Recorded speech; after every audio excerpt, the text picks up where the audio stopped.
Hey, how are you guys? So today we're looking at European countries by average wage in general, but also by minimum wage. So pretty much, if you are an EU citizen or if you're somehow entitled to live in the EU, where should you go? And Europe is known for having a very particular dichotomy, where if you go south, you have beautiful architecture, beautiful culture, delicious food. You're probably near the beach. The weather is really nice, maybe not year round, but most of the year. But the salaries really are not that good. And people know that. That very few people are moving to, at least Westerners, very few Westerners are moving to Portugal or Spain or Italy or Greece for high salaries. But they might be moving there for the quality of life. At the same time, as you go north, the weather really starts digging on you. And it was seen in previous videos that I've made how Europe is actually much more to the north of what most people think.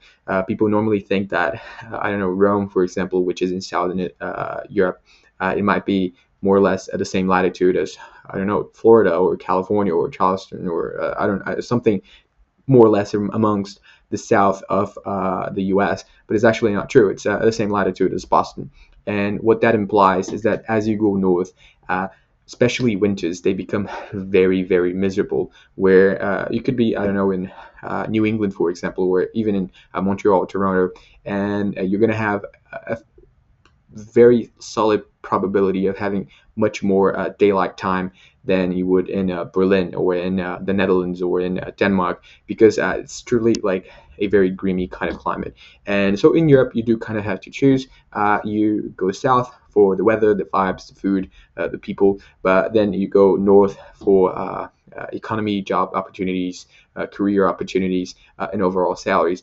Not to say that there's not other things that can pull you one way or another. I'm sure there's people in Italy that make a great income, and there's people in Denmark that are really happy with the food and all that. But generally, that's not how things go. So let's have a look, and maybe we can find a country or two that tend to be good for both weather and net income, let's say, and you might be wanting to move to them. So let's have a look.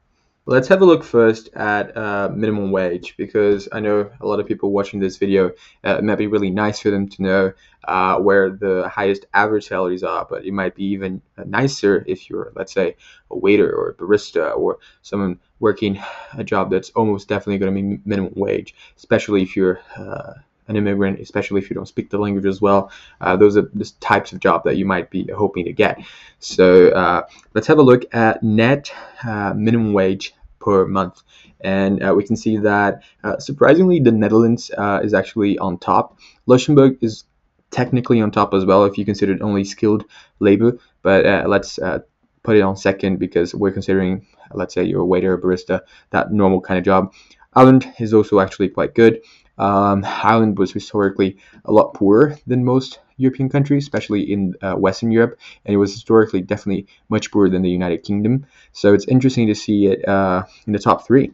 UK number 4, Belgium number 5, Monaco, which you do have sort of a vision of it being really, really rich, but it is for the rich. But I guess this minimum wage here, 1,842 a month. Honestly, it's not that much.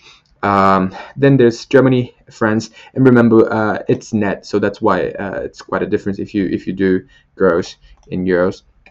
Countries like Germany, they go from like 2100 to 1500, so it is really a big difference. And taxes, especially in lower income brackets, they're sort of cruel, because like you could be making this, but you're actually making this.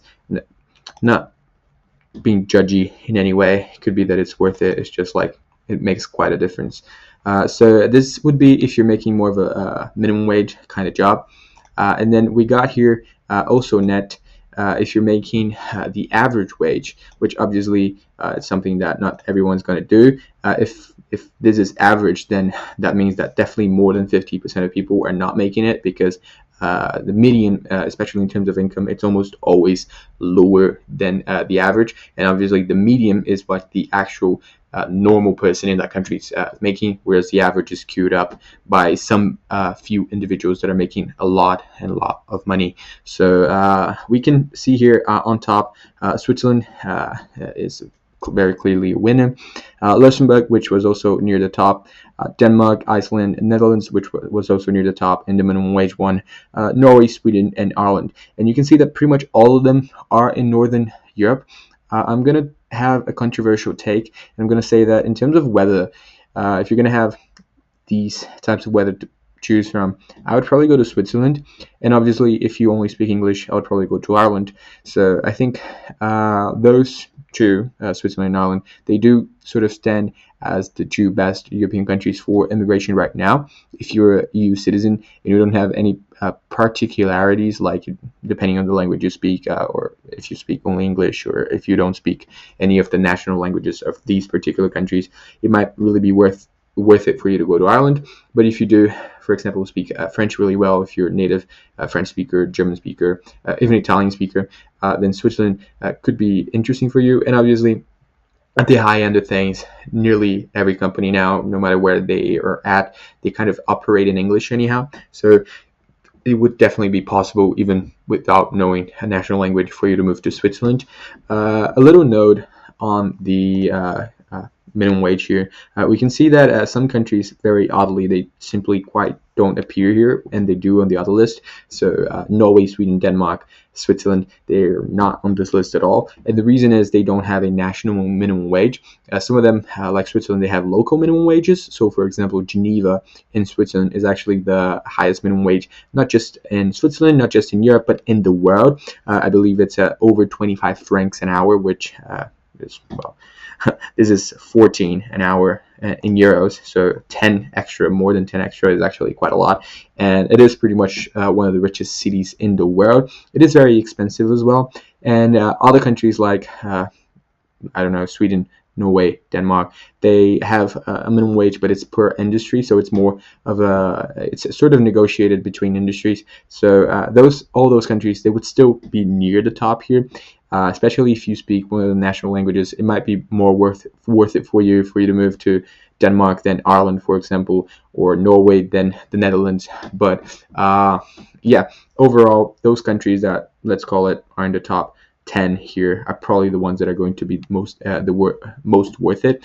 Austria is very interesting because it isn't that expensive, especially compared to those top countries here. Germany obviously has a lot of things going for it, and again, I'm doing net, so what you should also consider is well, you're paying taxes, and especially in developed European countries, you do normally get something for what you're paying. So if you, for example, if you really want to have kids, Switzerland actually might not be the country for you. I know Sweden, for example, or even the Netherlands, they have more flexible maternity leave, or you get more help with raising your kids. So that might be something that you consider.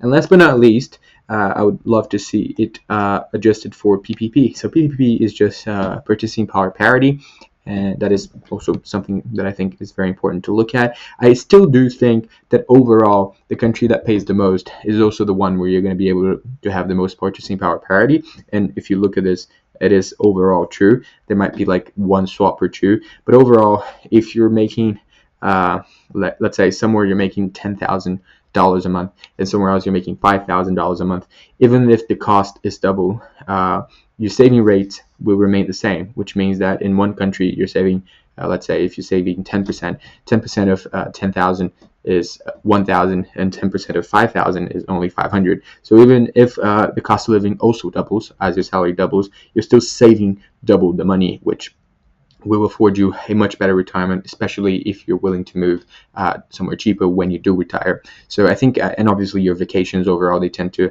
proportionally be much cheaper, because if you're working in a really high cost of living country, you're normally making money that compensates for it. And when you move somewhere temporarily for a vacation or holidays or whatever, things seem to be cheaper, which, well, it is actually the case, at least for you.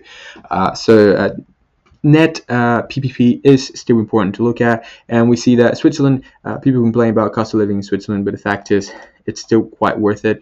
Denmark comes in second, as I said, Copenhagen, especially if you speak a Nordic language, but even if you don't, it might definitely be an interesting country for you to look at. Luxembourg, which actually doesn't have that bad of weather if you compare it to, I think if you compare it to like Norway, Sweden. Depends on what you like, right? Maybe you will like more of the wilderness and you really like snow, and so Sweden might be for you.